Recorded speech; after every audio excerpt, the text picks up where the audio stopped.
So I find with today's new wave of owners, many of them come from real estate or the finance industry. Their financial literacy and capabilities are off the charts. Historically, sports management didn't create many people who knew how to read a balance sheet top to bottom, knew how to build P&Ls, could do a Monte Carlo model in their head, whatever it might be.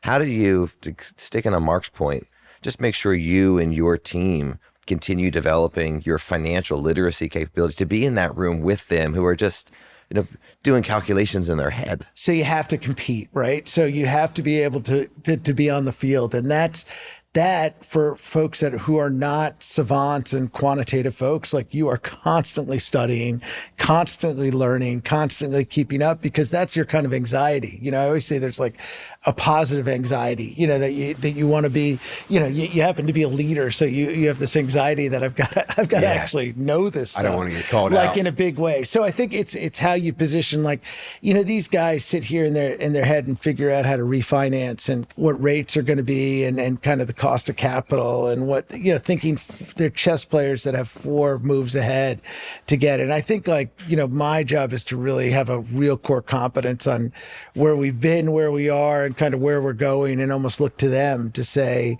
how this is how I would suggest. Now, the guys I currently work with are pretty interesting. Like, we basically do everything on a recommendation. So the GM and I would literally say, this is what we're thinking about.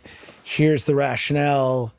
This is our recommendation, on I'd say a 1-sheeter, but like half a sheet, because they get it. So that has been an unbelievable learning curve, because the discipline of condensing your thoughts, your finances, and your deliverable and recommendation into like this condensed piece for these really brilliant people forces you to really think differently and be precise and be deliberate.